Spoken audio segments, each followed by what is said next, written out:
नमस्कार, स्वागत है आप सबका दिन भर की तमाम बड़ी और अहम खबरों के साथ। मैं हूं कवीन सचान। शुरुआत हेडलाइन से। उत्तर प्रदेश में समाजवादी पार्टी और कांग्रेस मिलकर लड़ेंगे चुनाव। गुलाम नबी आजाद ने किया ऐलान, महागठबंधन पर जल्द हो सकता है फैसला।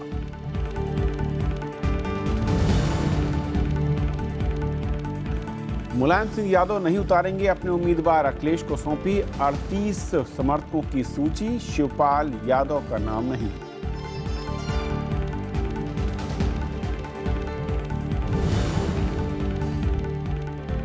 लंबी सीट पर प्रकाश सिंह बादल को चुनौती देंगे अमरिंदर सिंह।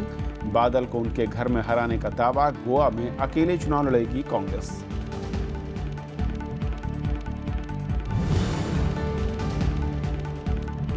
उत्तराखंड में टिकट बंटवारे पर बीजेपी नेताओं में नाराजगी। देहरादून में पार्टी मुख्यालय पर प्रदर्शन। कांग्रेस बीएसपी से आए लोगों को टिकट देने का विरोध।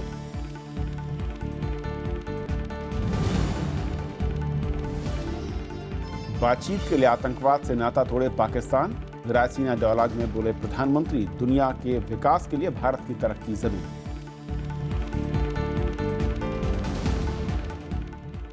और आइए देखते हैं पहली खबर।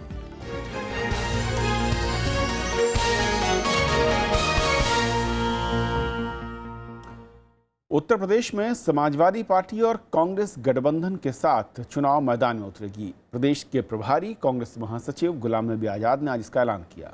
लखनऊ में मुख्यमंत्री अखिलेश यादव ने कहा कि गठबंधन पर फैसला जल्द होगा। इस बीच रामगोपाल यादव ने सुप्रीम कोर्ट में एक कैविएट दाखिल की है। समाजवादी पार्टी का चुनाव चिन्ह हासिल करने के बाद मुख्यमंत्री अखिलेश यादव अब कांग्रेस से गठबंधन को आखिरी रूप देने में जुट गए हैं। उन्होंने मंगलवार को लखनऊ में कहा कि कांग्रेस से गठबंधन का ऐलान 1-2 दिन में हो जाएगा।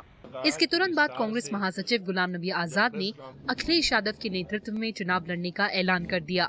अब जो निटी ग्रिटी है, कैसे कौन सीट किसको कितनी नंबर, ये इस पे अभी चर्चा नहीं कर रहा हूँ। इसलिए मैं तो बता रहा हूँ कि अगले 24-48 घंटे में वो उस पे हमारी चर्चा होगी।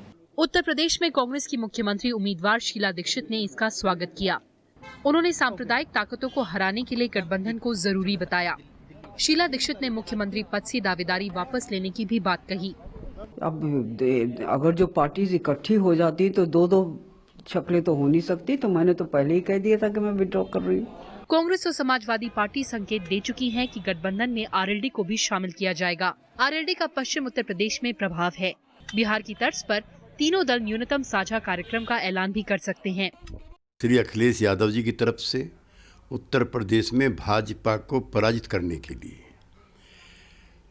समान धर्मी दलों के साथ वो कोई तालमेल का प्रस्ताव लाएंगे, हम उसका स्वागत करेंगे। छोटे छोटे दलों को साथ लें और कोशिश करें कि दक्षिणपंथी अधिनायकवाद को ऐसी शिकस्त दी जाए जो 2019 का एक ब्लूप्रिंट तैयार करके रख दे। खबर है कि मुलायम सिंह यादव ने भी 38 उम्मीदवारों की एक सूची अखिलेश यादव को सौंपी है।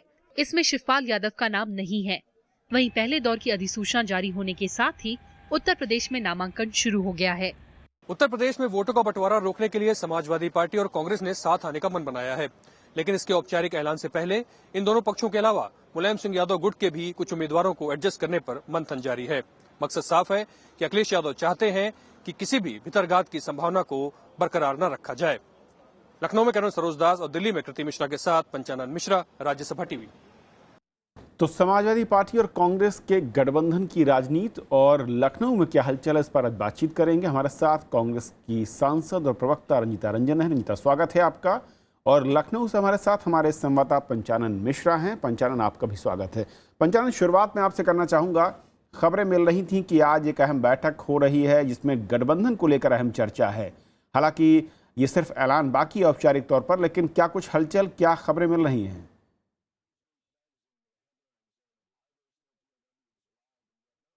जी हाँ कविन, देखिए हम लोग इस वक्त लखनऊ में हैं और मुख्यमंत्री आवास के बाहर ही खड़े हुए हैं।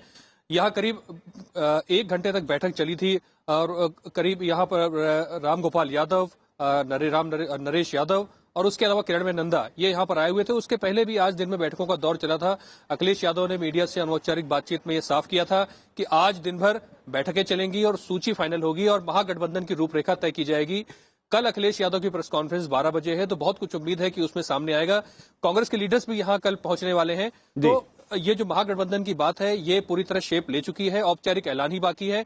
और समाजवादी पार्टी को लग रहा है और कांग्रेस को भी लग रहा है कि अगर अब वोटों का विभाजन रोकना है और मायावती को रोकना है, जिस तरह से मुस्लिमों की बात वो कर रही है, बीजेपी को रोकना है, तो ये महागठबंधन कहीं ना कहीं बहुत जरूरी हो गया है उत्तर प्रदेश की राजनीति में। और पंचानन, क्या इसमें आरएलडी भी शामिल हो रही है? क्या चर्चा इस तरह की है?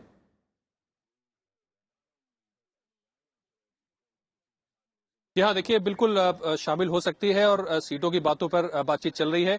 कांग्रेस है, समाजवादी पार्टी है और थर्ड, क्योंकि पश्चिमी उत्तर प्रदेश का मामला है तो वहां पर आरएलडी का होल्ड जो माना जा सकता है, तो उसके लिए आरएलडी को भी साथ लाने की कोशिश है। लेकिन कुब्जी जो औपचारिक ऐलान होगा उसके बाद ही कह सकते हैं। अभी फिलहाल ये कयास लगाए जा रहे हैं। शुक्रिया पंचानन इस अपडेट के लिए आपका।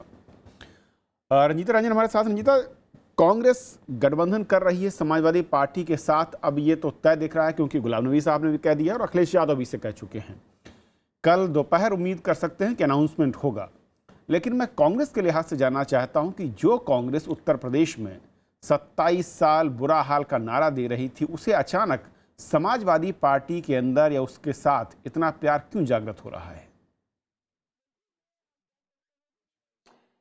देखिए, ये हम कह सकते हैं कि समय की पुकार है और जो अभी सिचुएशन है, सबसे पहले हमें देश को देखना है और इस वक्त सेंट्रल में जिनकी गवर्नमेंट है और जिस तरह से 2.5 साल में उन्होंने आप सारी योजनाओं के साथ ये डीमोनेटाइजेशन को देख ले, घर वापसी को देख ले, आपका लोगों को हिंदू मुस्लिम में बांटने की सिचुएशन को देख ले, और कोई भी योजना में जो वो सक्सेस नहीं हुए और जिस तरह से देश को दूसरी तरफ ले जाने की कोशिश की जा रही है, देश को मेरे ख्याल 40 साल पीछे ले जाने की कोशिश की जा रही है। तो अभी प्राथमिकता क्या है? अभी प्राथमिकता निश्चित तौर से वैसी शक्तियों को हराना है जो शक्तियां देश हित में नहीं है। तो मेरे ख्याल से हमारी पार्टी जो कर रही है वो वक्त की पुकार है, और जो सिचुएशन हम लोगों ने बिहार में बनाई थी और जो हम लोग बहुत 101% तक सक्सेस हुए, वही सिचुएशन आज यूपी में है। लेकिन रंजीता जी, 55 महीने तक जिन कार्यकर्ताओं को आपने समझाया, और राहुल गांधी के बहुत सारे बयान हैं, मगर सितंबर महीने के बाद इलाहाबाद में राहुल गांधी ने कहा कि उत्तर प्रदेश में अखिलेश एक पंचर साइकिल को ठीक करने की कोशिश कर रहे हैं, यूपी में बिजली के तार छूने से डर नहीं लगता क्योंकि यहाँ तो लाइट आती ही नहीं है, किसानों का हाल बुरा है। ऐसे में उन कार्यकर्ताओं को अब ये समझाएंगे आप कि समाजवादी पार्टी के साथ कंधा मिलाकर आप वोटर को समझाइए कि विकास के रास्ते पर ले जाएंगे? देखिए, निश्चित तौर से मैं उन बातों को दरकिनार नहीं करूंगी और फिर यही बोलूंगी कि जो पार्टी से जुड़ा हुआ और पार्टी के हित की बात करने वाला सच्चा सिपाही है, तो वो पूरे देश को देखेगा। देश में बिजली के क्या हालात है, क्या विकास की सिचुएशन है और किस तरह से गवर्नमेंट चल रही है। तो सबसे पहले जो सेंट्रल में गवर्नमेंट है और 2019 की जो तैयारी है, उसकी रूपरेखा को तैयार अगर करना है, तो ये बातें हम जब बिहार में गठबंधन हो रहा था तो बहुत सारी उसमें सिचुएशंस होती हैं। बहुत सारे लोगों की बिल्कुल जेन्युइन बात है कि जो लड़ रहे होते हैं स्टेट गवर्नमेंट के खिलाफ, उनकी टिकटें कट जाती हैं, तो उनका रोष जायज है। लेकिन मैं फिर कहूंगी कि एक बड़ी सफलता के लिए आखिर त्याग अपने पार्टी के सिपाहियों को ही देना पड़ता है, और यह निश्चित तौर से गुस्सा होता है, लेकिन गुस्सा वही होता है जहां परिवार में प्यार होता है। तो ये चीजें निश्चित तौर से हमारे आला कमान और राहुल गांधी जी कार्यकर्ता को समझा लेंगे। रंजीता जी, क्या ये माना जाए कि उत्तर प्रदेश में कांग्रेस का मकसद जीत से ज्यादा बीजेपी को रोकना है, जिस तरह का आरोप बीजेपी लगा रही है? देखिए, अभी बीजेपी की तरफ से बहुत सारी बातें आ रही हैं और वो उनकी बौखलाहट और फ्यूचर की, यूपी की और पंजाब की, इवन गोवा की, उत्तराखंड की हार को दर्शाता है। तो ये खुद ही जो आगे आने वाला उनका भविष्य है, उसी की बौखलाहट सामने आ रही है। मैं उनके मामले में जो वो बोल रहे हैं, वो कहा जा सकता है कि वो खुद ही अपना पिटारा खोल रहे हैं कि वो कितने विश्वास में है कि उत्तर प्रदेश में क्या होने जा रहा है। और क्या ये जो गठबंधन होगा, ये जिस तरीके का बिहार का रहा है, यानी सत्ता में सीधे भागीदारी, एक कॉमन एजेंडा, उसके तहत काम होगा, उस पर कांग्रेस आगे बढ़ेगी? निश्चित तौर से देखिए, कांग्रेस गठबंधन कर रही है तो इसका मतलब ये नहीं है कि हम अगर गैर जिम्मेदाराना बात होंगी तो उनको भी माना जाएगा। निश्चित तौर से एक मजबूत कड़ी के रूप में हम लोग महागठबंधन में आ रहे हैं, और कल अगर हमारी पार्टी भी मजबूत होती है, महागठबंधन भी मजबूत होता है, तो जो मुद्दे लेकर और जो विकास की बातें कर कर, और अखिलेश जी ने बहुत सारे डेवलपमेंट के काम किए भी है, तो निश्चित तौर से उनके विकास के कामों में हम लोग हाथ से हाथ बटाएंगे। लेकिन जहां हमें लगेगा कि गलतियां हो रही हैं तो कांग्रेस कभी भी इस बातों से पीछे नहीं हटी है। रंजीता जी, एक आखिरी सवाल, और ये सवाल इसलिए अहम है क्योंकि कांग्रेस का उत्तर प्रदेश में वोटों का अगर ट्रैक रिकॉर्ड देखें तो मैं कह सकता हूं कि जब जब कांग्रेस पार्टी ने क्षेत्रीय दलों के साथ गठबंधन किया, उस गठबंधन के बाद यानी कि उसके ठीक अगले साल संगठन बिखरा, वोट परसेंटेज कम होता चला गया। इसके बावजूद कांग्रेस इतना बड़ा रिस्क एक बार फिर लेने को तैयार क्यों दिख रही है? निश्चित तौर से अगर एज अ कांग्रेसी मुझसे पूछेंगे तो मैं कहूंगी कि बिहार में भी हमें अकेले लड़ना चाहिए।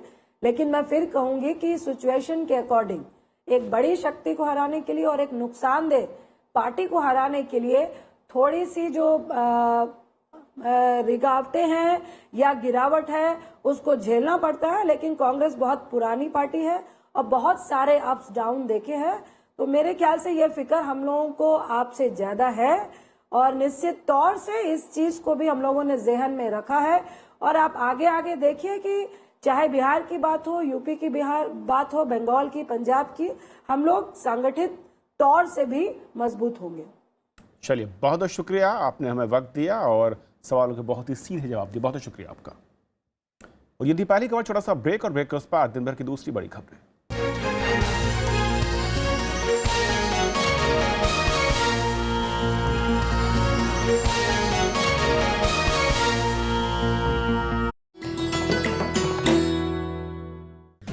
एमसी मैरी कॉम सफलतम भारतीय महिला मुक्केबाज, विश्व चैंपियनशिप में 5 स्वर्ण और 1 रजत, लंदन ओलंपिक्स में कांस्य और एशियन गेम्स में कांस्य पदक विजेता। 5 फीट 2 इंच लंबी मैरी को किया जाता है दुनिया की सफलतम महिला मुक्केबाजों में शुमार।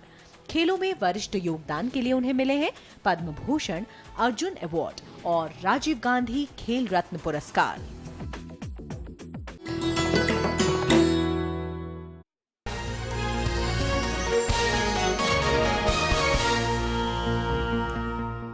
कांग्रेस गोवा में किसी भी पार्टी के साथ गठबंधन नहीं करेगी। पार्टी महासचिव और गोवा प्रभारी दिग्विजय सिंह ने आज ऐलान किया।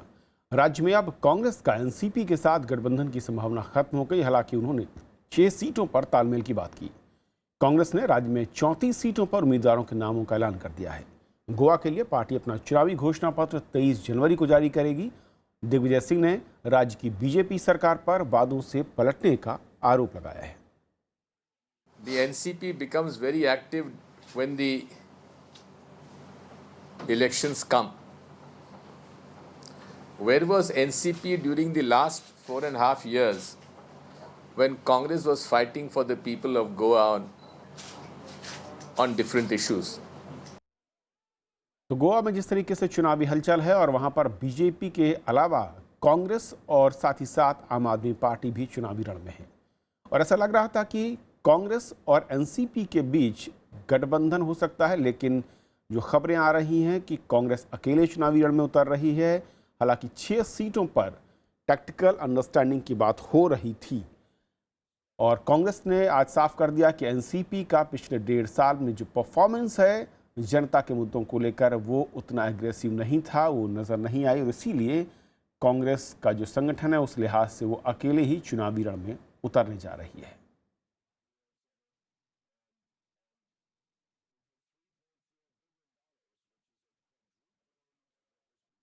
और रविंद्र शेरौन हमारे साथ जुड़ रहे हैं इस वक्त गोवा से। रविंद्र, कांग्रेस का फैसला अकेले जाने का क्या बड़ी वजह आप देख रहे हैं वहां पर, जिस तरीके के चुनावी समीकरण हैं?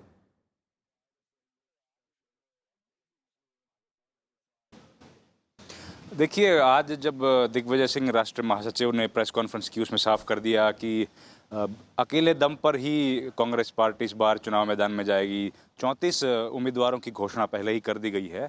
तो इसके पीछे की मुख्य वजह ही मानी जा रही है कि जिस तरीके से छोटे छोटे पॉकेट्स यहाँ पर है, उन्होंने ये बात भी स्पष्ट की है कि कुछ उम्मीदवारों के साथ उनका अंडरस्टैंडिंग हो सकता है, तालमेल के साथ वो लोग सपोर्ट कर सकते हैं। इसके लिए आज रात को स्ट्रेटजी तैयार की जाएगी, क्योंकि कल जो है वो अंतिम दिन है नामांकन पत्र यहाँ पर दाखिल करने का।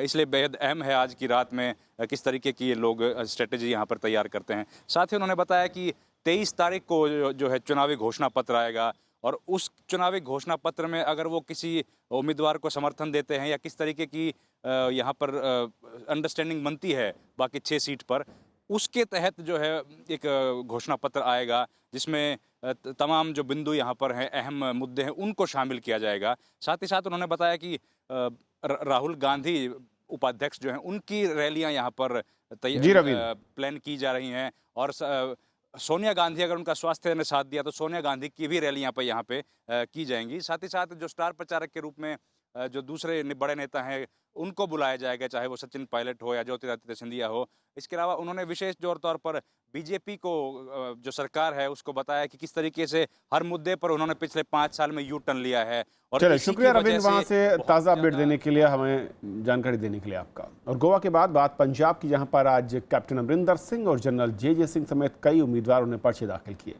इस मौके पर अमरिंदर सिंह ने एक बार फिर अकाली दल को चुनौती दी, तो पंजाब बीजेपी अध्यक्ष विजय सांपला ने अपने इस्तीफे की खबर को सिरे से ही नकार दिया। पंजाब में कांग्रेस और अकाली दल के बीच मुकाबला दिलचस्प हो गया है। कांग्रेस ने प्रकाश सिंह बादल के खिलाफ लंबी सीट से कैप्टन अमरिंदर सिंह को उम्मीदवार बनाया है।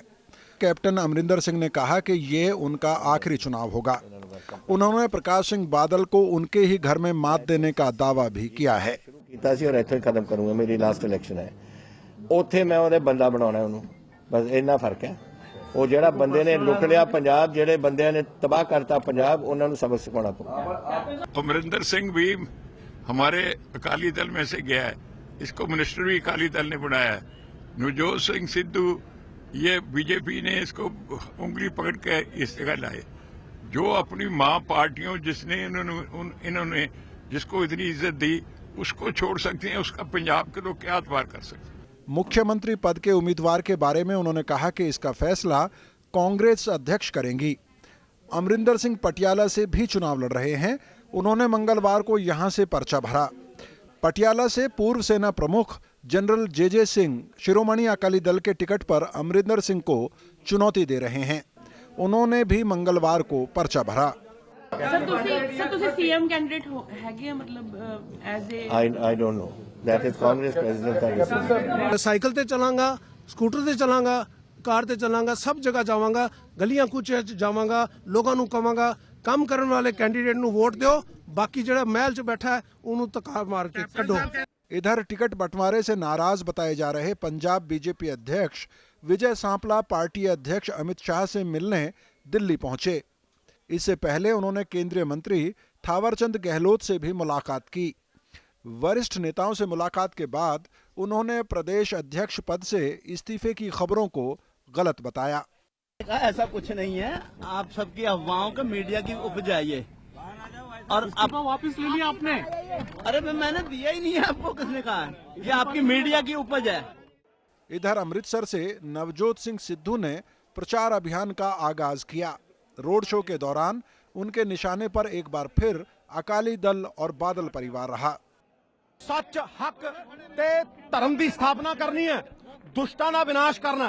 पंजाब में बुधवार को नामांकन का आखिरी दिन है। राज्य की सभी 117 सीटों पर 4 फरवरी को मतदान होना है। Bureau report, Rajya Sabha TV. Uttarakhand में बीजेपी की पहली सूची के बाद बगावत तेज हो गई है। गुस्साए समर्थकों ने आज प्रदेश मुख्यालय पर प्रदर्शन किया। हालांकि पार्टी का दावा है कि वो मतदान से पहले नाराज लोगों को मना लेगी। देहरादून में बीजेपी दफ्तर के सामने प्रदर्शन करते पार्टी के नाराज नेता और कार्यकर्ता। इन लोगों का आरोप है कि टिकट बंटवारे में बाहरी लोगों को तवज्जो दी गई, जबकि सालों तक पार्टी को मजबूत करने वाले लोगों की अनदेखी की गई है। हमारी गलती ऐसी कौन सी है कि आपको स्थानीय कार्यकर्ताओं में से कोई नहीं चुना गया, आपने किसी को मौका नहीं दिया। स्थानीय कार्यकर्ताओं में कोई योग्य कार्यकर्ता नहीं आपको दिखा, जो आप जो है बाहर से आयात कर रहे हैं। हम इतने 20 साल से पार्टी के कार्यकर्ता हैं, हम अपने बच्चों का पेट काट काट के पार्टी को सींच रहे हैं, और आज ये स्थिति कर दी कि हमारे ऊपर भारी प्रत्यक्ष ठोक दिया है। देहरादून के अलावा राज्य की 1/4 सीटों पर कार्यकर्ता बगावत के मूड में हैं। अकेले देहरादून जिले की ही 3 सीटों पर बागी उम्मीदवार चुनाव लड़ सकते हैं। टिकट बंटवारे के विरोध में 23 तारीख को स्वाभिमान रैली भी बुलाई गई है। प्रदेश बीजेपी के नेता बागियों को मना लेने की बात कह रहे हैं। मुझे लगता है कि पार्टी का नेतृत्व तो बड़ा संजीदा है और सबसे बातचीत के आधार पर ये सारे विषय सॉल्व हो जाएंगे और अंतिम क्षण तक सारे कार्यकर्ता पार्टी को जिताने का काम करेंगे। वहीं कांग्रेस ने बीजेपी को दल बदलुओं की पार्टी करार दिया है। जो उनकी सूची है ये पूरी तरीके से दल बदलू, भाजपा द्वारा ही आरोपित भ्रष्टाचारियों, कुछ पारिवारिक सूत्रों से भरी पड़ी। बीजेपी ने सोमवार को 64 उम्मीदवारों की पहली सूची जारी की थी। इनमें कांग्रेस से बीजेपी में आए 10 नेताओं के साथ ही कुछ के रिश्तेदारों को भी टिकट दिया गया है। बीजेपी में टिकट बंटवारे के साथ ही बगावत खुलकर सामने आ गई है। जहां कांग्रेस दिग्गज नेताओं के पार्टी छोड़ने से मुश्किल में है, वहीं बीजेपी में पैराशूट कैंडिडेट को लेकर विरोध है। कैमरामैन संतोष यादव के साथ नव विक्रम सिंह, राज्यसभा टीवी, देहरादून। मणिपुर में इस बार एरोम शर्मिला की पार्टी People's Resurgence and Justice Alliance भी चुनाव मैदान में उतर रही है और वो राज्य की राजनीति को नई दिशा देना चाहती है। साथ ही राज्य से armed force special power act को हटाने की मांग उनका मुख्य चुनावी मुद्दा है। एरोम से बातचीत की हमारे संवाददाता अखिलेश सुमन ने। मणिपुर की लौ महिला एरोम शर्मिला 16 साल तक भूख हड़ताल पर थी। इस विधानसभा चुनाव में वे अपने उम्मीदवार उतारना चाहती हैं और वे खुद भी लड़ना चाहती हैं। What is your agenda for this assembly election? Focus will be on repeal of AFSPA as well as bringing right to justice to all. So why only AFSPA you want to put as your agenda? As for me, I want to focus on AFSPA repeal, the draconian law in a democratic country. Do you plan to make an alliance with any other party or you want to fight the election alone? Left Party front consisting of around 7 different parties suggested us to join them for a pre-poll alliance. It's also good for making the government. How many candidates are you going to field in this election? For our party right now, only 6 candidates. Election requires lots of money and resources. Do you think that you can manage all those things? We want to come to see real democracy in the society. We really want to depend on people's support. Erom Sharmila राजनीति में जो कदम रख रही हैं उसका कुछ न कुछ प्रभाव इस चुनाव पर पड़ेगा। राज्यसभा टेलीविजन के लिए कैमरा पर्सन सुधांशु के साथ इम्फाल से अखिलेश सुमन। पाकिस्तान अगर भारत से बातचीत चाहता है तो उसे आतंकवाद से दूर होना होगा। रायसीना डायलॉग सम्मेलन में प्रधानमंत्री ने पड़ोसी देशों के साथ बेहतर संबंधों पर जोर देते हुए बात कही। नरेंद्र मोदी ने कहा कि शांति और तरक्की के लिए हितों में संवेदनशीलता और सम्मान बेहद जरूरी है। दक्षिण एशिया में शांति सिर्फ भारत नहीं ला सकता, इसके लिए पाकिस्तान को आतंक का रास्ता छोड़ना होगा। रायसीना डायलॉग को संबोधित करते हुए प्रधानमंत्री ने ये बातें कही। प्रधानमंत्री ने कहा कि आतंकवाद और हिंसा को शह देने वाले देशों को अलग थलग कर देना चाहिए। India alone cannot walk the path of peace. It also has to be Pakistan's journey to make. Pakistan must walk away from terror if it wants to work towards dialogue with India. Narendra Modi ने कहा कि दुनिया में कई वजहों से लगातार बदलाव हो रहा है। प्रधानमंत्री का कहना है कि भारत के विकास से दुनिया का विकास जुड़ा हुआ है। India's sustained rise, as much as India needs the world. Our desire to change our country has an indivisible link with the external world. सम्मेलन में 65 देशों के 250 प्रतिनिधि शामिल हो रहे हैं। इसके अलावा देश विदेश की कई जानी मानी हस्तियां भी शिरकत कर रही हैं। सम्मेलन 19 जनवरी तक चलेगा। Bureau report, Rajya Sabha TV. तो खबरों के आज के सफर में इतना ही, लेकिन जाते जाते छोड़ जाते हैं बर्फबारी और मौसम के हाल के साथ। नमस्कार। जम्मू कश्मीर, हिमाचल प्रदेश और उत्तराखंड में इन दिनों हर तरफ बर्फ की चादर बिछी है। जम्मू कश्मीर में रुक रुक कर बर्फबारी जारी है, जिसके चलते श्रीनगर जम्मू नेशनल हाईवे बंद है। हाईवे पर कई किलोमीटर लंबा जाम लगा है। वैष्णो देवी की पहाड़ियों पर 4 से 5 फीट तक बर्फ जमी है। गुलमर्ग में 53 सेंटीमीटर बर्फ गिरी है। श्रीनगर में 7.4 सेंटीमीटर, पहलगांव में 3.5, कोकेनाग में 7.5 और कुपवाड़ा में 8 सेंटीमीटर बर्फबारी हुई। हिमाचल प्रदेश की राजधानी शिमला के अलावा कुफरी और नारकंडा में बर्फबारी जारी है। हिमपात की वजह से लाहौल, किन्नौर, पांगी, भरमौर और शिमला का ऊपरी इलाका, कुल्लू और सिरमौर राज्य के दूसरे हिस्सों से कटा हुआ है। कई इलाकों में बिजली और जलापूर्ति बाधित होने से लोगों को मुश्किलों का सामना करना पड़ रहा है। परेशानी तो बहुत परेशानी होती है जी। ठंड भी है दुनिया भर की, जैसे सुबह आने जाने के लिए भी दिक्कत होती है। ठंड में गिरने का, फिसलने का, काम करने भी काफ़ी दूर जाना पड़ता है। बर्फबारी का असर पंजाब, उत्तर प्रदेश, हरियाणा, मध्य प्रदेश और दिल्ली समेत उत्तर भारत के ज़्यादातर राज्यों में देखने को मिल रहा है। दिल्ली में सुबह का तापमान 6 डिग्री दर्ज किया गया। के कारण बहुत सारी दिक्कत है। विजिबिलिटी बहुत है, बहुत कम दिखाई दे रहा है और पास की बहुत ही नजदीक का नहीं दिखाई दे रहा है। उससे क्या नाम है, व्हीकल चलाने में बहुत परेशानी हो रही है। मौसम विभाग के मुताबिक अगले 2-3 दिन तक बादल छाए रहने और ठंडी हवाएं चलने का अनुमान है। Bureau report, Rajya Sabha TV.